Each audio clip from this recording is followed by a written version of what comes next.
Muy buenos días, ¿cómo están, amados hermanos? Hoy vamos a estar tratando un pasaje muy delicado, un pasaje que ha sido distorsionado. Y el pasaje que vamos a estar leyendo se encuentra en Filipenses capítulo 2, versículo 2. Pero primero, pongámonos en oración en manos de nuestro Padre Celestial. Padre, eterno Dios, te alabo, te bendigo, te doy gloria, honra a ti, Señor. Mira, Señor, te doy gracias por permitirme, Señor, estar aquí en esta hora, Señor. Y porque tú me has dado el conocimiento, Señor, de yo predicar tu palabra, Dios. Te alabo, te doy gracias, Señor. Mira, Señor, que todo lo puedo en ti, Señor. En la fuerza tuya, no en la mía, Señor, sino con tu Santo Espíritu, Señor. Gracias te damos, Señor, en el nombre de Jesús. Amén. Vamos a leer el pasaje, este versículo, en Filipenses 2, versículo 12. Dice: Por tanto, amados míos, como siempre habéis obedecido, no como en mi presencia solamente, sino mucho más ahora en mi ausencia, ocupaos en vuestra salvación con temor y temblor. Bueno, como les decía, vamos a estar desglosando este hermoso pasaje. Es un pasaje que no se puede tomar a la ligera. Como cada verso de la Biblia, debemos dedicarle su tiempo y su respeto que se merece como palabra de Dios.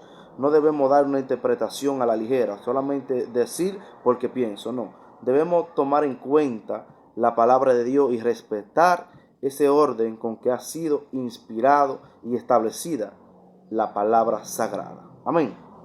Primeramente, debemos reconocer de que el apóstol Pablo aquí en este verso no está hablando de la salvación, sino está hablando de algo más. ¿De qué está hablando? De la conducta del cristiano, está hablando del hacer, no está hablando del ser. Cuando se habla del ser, ahí sí está hablando de salvación, de soterología.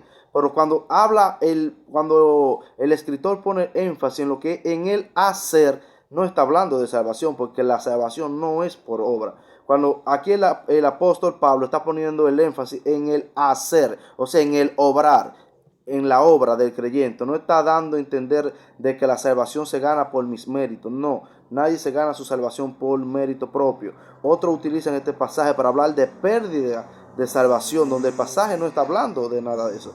El pasaje no está hablando, como les refería al principio, del hacer, no del ser.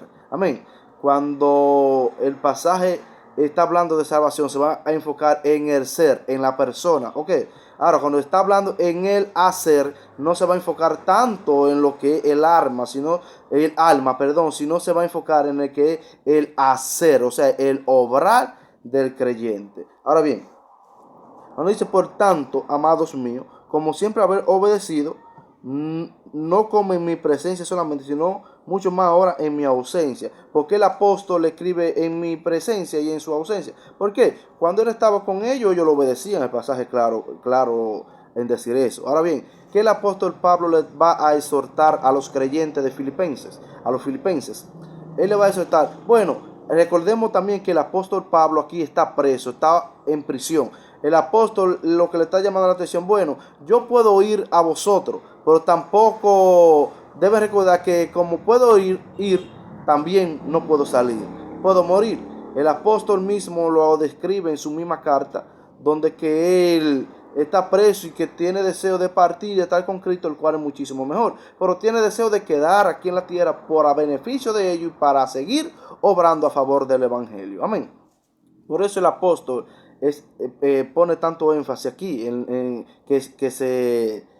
que obedezcan, por ejemplo, sus mandatos como ellos obedecían, estando él presente con ellos. Amén. Entonces, cuando dice ocupar en vuestra salvación, ¿a qué se está refiriendo ocupar? Y ojo, que el apóstol no dice preocúpense por su salvación, sino ocupaos en vuestra salvación, ocuparse en algo que ya tienen, no que van a conseguir, que ya tienen. O sea, ocúpense en su salvación que ustedes ya tienen. Ahora, ¿cómo ellos se ocupaban en eso? A trabajar abundantemente. Eso lo vemos en 1 Corintios 15:58, un ejemplo para que puedan comparar la escritura con la escritura. A trabajar arduamente. En 1 Corintios 15:58. A evangelizar el mundo. Otro ejemplo, 2 de Timoteo 4:5. A dar testimonio. A eso se refiere, a dar testimonio.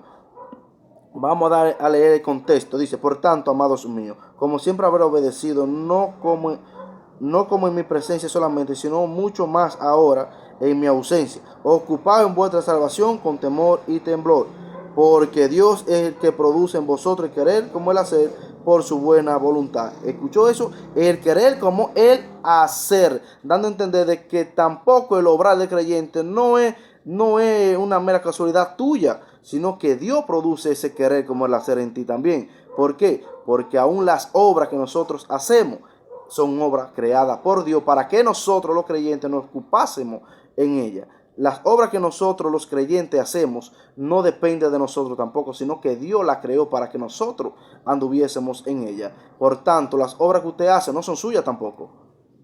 Amén. Todo le pertenece a Dios.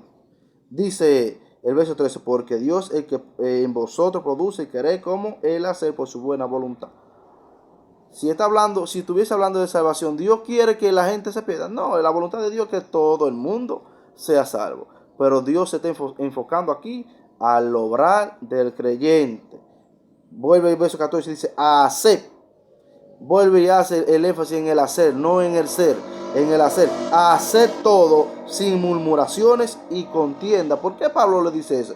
Porque estaba pasando una problemática, había discusiones entre hermanos, para que lo entiendan. Me parece que aquí en el verso 4 dice,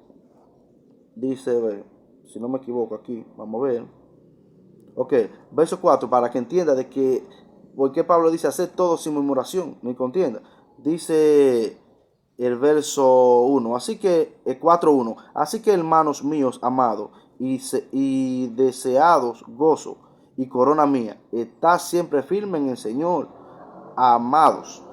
Ruego a Ebodías y a Síntique que sean de un mismo sentir en el Señor. Asimismo te ruego también a ti, compañero fiel, que ayudes a estas que combatieron juntamente conmigo en el Evangelio, con Clemente también y los demás colaboradores míos, cuyos nombres están en el libro de la vida. Si tú te fijas, Pablo está asegurando a los creyentes de que su nombre está seguro en el libro de la vida. Está. Hay problemas, sí, como en todas las congregaciones la hebreos. ¿Pero qué debemos hacer? Solucionar esos problemas. ¿Por qué razón? Porque somos siervos de Dios. Por eso, si fuésemos del mundo, Pablo no ponía énfasis en eso. Pero como pertenecemos a Dios y ellos lo pertenecían a Dios, su nombre está seguro en el libro de la vida. ¿Qué tienen que hacer? Resuelvan sus problemas como hermanos que son, como siervos y colaboradores de Dios. Ustedes tienen la capacidad de solucionar esos problemas. Amén. Y entonces a eso le está llamando, a trabajar arduamente, al campo de su vida. O sea, a resolver su propio problema entre la iglesia, entre creyentes. A eso el apóstol está llamando. Ahora bien, ¿y le está llamando a qué? A eso se refiere. A esto, este es el punto clave. ¿A qué se refiere ocupado en vuestra salvación? Se refiere al testimonio, a dar testimonio. Dice el verso 15. ¿Para qué? Es un conector de razón. ¿Para qué? Esta es la razón. Para que sea irreprensible y sencillo, hijo de Dios sin mancha, en medio de una generación maligna y perversa, en medio de la cual resplandecéis como luminares en el mundo. A eso se refiere, a que en medio de los incrédulos nosotros seamos luminares, o sea, dar ejemplo de Cristo. A eso se refiere la palabra de Dios. Ocupaos en vuestra salvación con temor y temblor. No está hablando de pérdida de salvación. Si usted sigue leyendo el contexto, vimos que su nombre está inscrito en el libro de la vida. Amén. Ahora, cuando leamos otras versiones, es más clara todavía a qué se está refiriendo. Está hablando del fruto de la salvación, no de la salvación. Nos está llamando a nosotros a lo que es la santificación, a la edificación, a la evangelización. Voy a leer ese pasaje en Filipenses 2, en la Biblia TLA 2:12, dice así: queridos hermanos, cuando yo estaba con ustedes siempre me obedecían. Ahora que estoy lejos, deben obedecerme más que nunca. Por eso, con respeto y devoción a Dios, dedíquense a entender lo que significa ser salvado por Dios. El apóstol, vemos en esta visión, le dice, no, esfuércese para que se gane su salvación. No, él está diciendo, dedíquense a entender lo que significa ser salvado por Dios. O sea, dando a entender de que, oiga, ocúpense en buenas obras. Ocúpense en buenas obras. Evangelicen. Dedíquense a entender lo que significa ser salvado por Dios. El apóstol Pablo en Efesios 2, después que él describe en los versos 8 y 9, que dice que por gracia soy salvo, no por obra. No por obra para que nadie se gloríe. Ahora, pero cuando entra en el versículo 10, dice, porque somos hechura suya, creados para buenas obras. Y esas buenas obras lo dice ahí mismo, que Dios preparó de antemano para que nosotros los creyentes anduviésemos en ella. Para eso, a eso que nos está llamando, al obrar de creyente, no a ganarnos la salvación, sino a ocuparnos en la salvación que ya tenemos.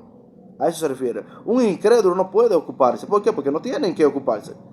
¿En qué se va a ocupar si es algo que no tiene? Pero aquí vemos, dedíquense a entender lo que significa ser salvado por Dios. ¿Para qué Dios nos salvó? Para que hagamos buenas obras. A eso se refiere. Ahora, pero si leamos la versión NTV, es más contundente todavía, porque es más, aquí nos da un punto más claro y más sencillo. Dice, queridos amigos, siempre siguieron mis instrucciones cuando estaba con ustedes, y ahora que estoy lejos es aún más importante que lo hagan. Esfuércense por demostrar los resultados de su salvación, obedeciendo a Dios con profunda reverencia y temblor. Oiga como dice, esfuércense en demostrar los resultados de la salvación. No dice gánense su salvación. Es decir, ¿por qué muchos toman este verso para hablar de pérdida de salvación? Míralo ahí, si tú esto, si tú el otro. No, mira ahí, te va a perder. No, el creyente que ha creído en Cristo Jesús está seguro hasta el día que Él venga. Amén. Eso enseña la palabra de Dios. Ahora bien, ¿qué dice la palabra de Dios con esa persona que supuestamente están en la iglesia y que después te lo ve en el mundo? Míralo ahí, ese era un hijo de Dios y se fue. No, la palabra de Dios dice que un hijo de Dios no vive en el pecado. La palabra es clara en eso. El hijo de Dios va a permanecer. ¿Por qué? Porque tiene la simiente de Dios en él. El hijo de Dios permanece. ¿Por qué? Porque tiene el Espíritu Santo de Dios. Juan dice, salieron de nosotros porque no eran de nosotros, pero salieron para que se manifestase que no todos son de nosotros, o sea, no todos son creyentes. Pablo dijo en 2 Tesalonicenses capítulo 1, me parece que dice que no es de todo la fe, o sea, no todos son creyentes. Por más que usted vea una persona que esté en una congregación, eso no quiere decir que sea creyente. Eso no quiere decir que porque usted lo vea con una Biblia quiere decir que sea hijo de Dios. No, aquí hay que nacer de nuevo. A eso el apóstol, un hijo de Dios no vive en el pecado. No que no peca, ojo, no que no peca, sino que no vive en el pecado. Porque el creyente que peca tiene algo dentro, tiene el mismo Dios por dentro, el Espíritu Santo, que le redarguye de que ha pecado. Y ese creyente automáticamente dice, Padre, he fallado, perdóname, yo sé que lo que hice está mal. Entonces, ¿por qué tomamos este verso para hablar de pérdida de salvación? Donde no está hablando de salvación, sino está hablando de los resultados de la salvación. Está hablando de la santificación. Y la santificación es producto de la salvación. Nadie puede santificarse sin haber obtenido salvación. Es imposible. La salvación es, la santificación es el fruto de la salvación. El fruto de la salvación. No es resultado. O sea, no es resultado para uno ser salvo, sino el fruto de la salvación. Una persona se puede santificar, ¿por qué? Porque el verdadero santificador lo ha hecho santo. Cristo nos ha hecho santo, porque con una sola ofrenda hizo perfecta para siempre a los santificados. En Cristo somos santos. Todo aquel que cree en Cristo es santo. No que tú eres santo porque tú eres santo, sino porque el santo de los santos te hizo santo. Ahora bien, como obediencia a Dios y como gratitud a esa salvación, Dios nos llama a la santidad. ¿Por qué? Porque somos hijos del Dios santo. Sé santo porque yo soy santo. Porque Él nos santificó. Nadie se santifica a menos que el Cristo de la gloria lo santifique. El Espíritu de santidad mora en el creyente. Y a eso nos está llamando, a una vida que vivamos una vida de evangelización. A eso nos está llamando, a eso se refiere Filipenses. Un llamado a la madurez. A eso se refiere, a la madurez. A eso se refiere, a la madurez. Amén. Voy a leer comentario de esta Biblia de estudio dice Filipenses 2:12, esta es la Biblia de estudio MacArthur, dice obedeció. Su respuesta fiel a los mandatos divinos que Pablo les había enseñado. Ocupado en vuestra salvación. El verbo griego que se traduce ocupado significa trabajar en algo sin interrupción, hasta terminarlo por completo. No puede referirse a la salvación por obra. Ve la nota, Romanos capítulo 3, 21 y 24. Efesios 2, 8 a 9. Pero sí se refiere a la responsabilidad que tiene el creyente de obedecer en su proceso de santificación. Temor y temblor. La actitud con la que deben procurar los cristianos su santificación requiere un temor saludable de ofender a Dios. Requiere un temor saludable de ofender a Dios y un respeto profundo por Él. O sea, con temor y temblor, o sea, un respeto a Dios. Dirigirse con respeto a Dios, reconociendo de que nuestro Dios que nos salvó es santo. Y porque Él es santo, debemos andar en santidad. Debemos evangelizar para que el mundo sea ganado. Por eso que nos llama en el contexto a resplandecer como luminares en medio de una generación incrédula, maligna. A eso se refiere, a dar testimonio, a evangelizar a pesar de las dificultades y a resolver sus problemas entre ellos mismos, entre cristianos. Amén. Verso 13 dice, Dios es el que en vosotros produce. Aunque el creyente es responsable de ocuparse de su salvación, verso 12, o sea, del proceso, del resultado de la salvación, el Señor es quien en realidad produce buenas obras y frutos espirituales en la vida de los creyentes. Ve la nota en Juan 15:5, 1 Corintios 12:0. Esto se lleva a cabo porque Él obra por medio de nosotros con su espíritu en nuestro interior. Ve la nota Hechos 1:8, 1 Corintios 3:16, 17, 1 Corintios 6, 19 al 20, Gálatas 3:3. Así el querer como el hacer. Dios infunde energía tanto a los deseos como a las acciones del creyente. La palabra griega que se traduce querer indica que Dios no solo se enfoca en simples deseos o emociones antojadizas, sino a la intención metódica de cumplir un proceso planificado. El poder de Dios hace que su iglesia se disponga todos los días a llevar vida piadosa. Amén. Buena voluntad. Dios quiere que los creyentes hagan lo que Él les satisface. Amén. A eso se refiere la palabra de Dios. Ahora bien, el mismo escritor en el verso 1 dice, vamos a ver si lo hallo. Ok, el verso 6, Filipenses 1:6. Estando persuadido de esto, que el que comenzó en vosotros la buena obra, la perfeccionará hasta el día de Jesucristo.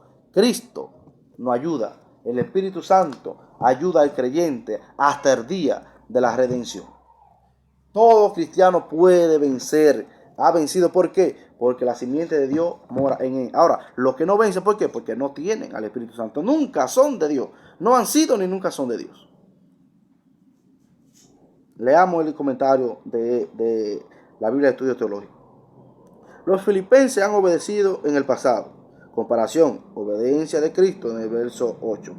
Y así deben continuar ocupándose de su salvación con temor y temblor. No pueden conformarse con la gloria pasada, sino que deben demostrar su fe cada día conforme continúan creciendo en su relación con Dios. Si bien Pablo le dice que la justicia de Dios debe motivarlo a vivir con sensatez, temor y temblor. A la vez no quiere que lo gane la ansiedad de pensar de que nunca serán lo suficientemente buenos como para merecer el favor de Dios. Lo lograrán, afirma Pablo, porque el amor y la gracia capacitadora de Dios lo hará posible. Dios es el que produce así el querer como el hacer. Dice lo siguiente: los filipenses pueden gozarse en la presencia fortalecedora de Dios, al mismo tiempo que se empeñan en vivir responsablemente como cristianos. Aunque podría parecer que el verso 12, escucha bien, aunque podría parecer que el verso 12 apunta a la salvación por obra, es evidente que Pablo rechaza tal enseñanza. Comparación, el capítulo 3 del mismo libro, verso 2 al verso 11. En el verso 12, Pablo habla de salvación en términos de un experimentar progresivamente todos los aspectos y bendiciones de la salvación.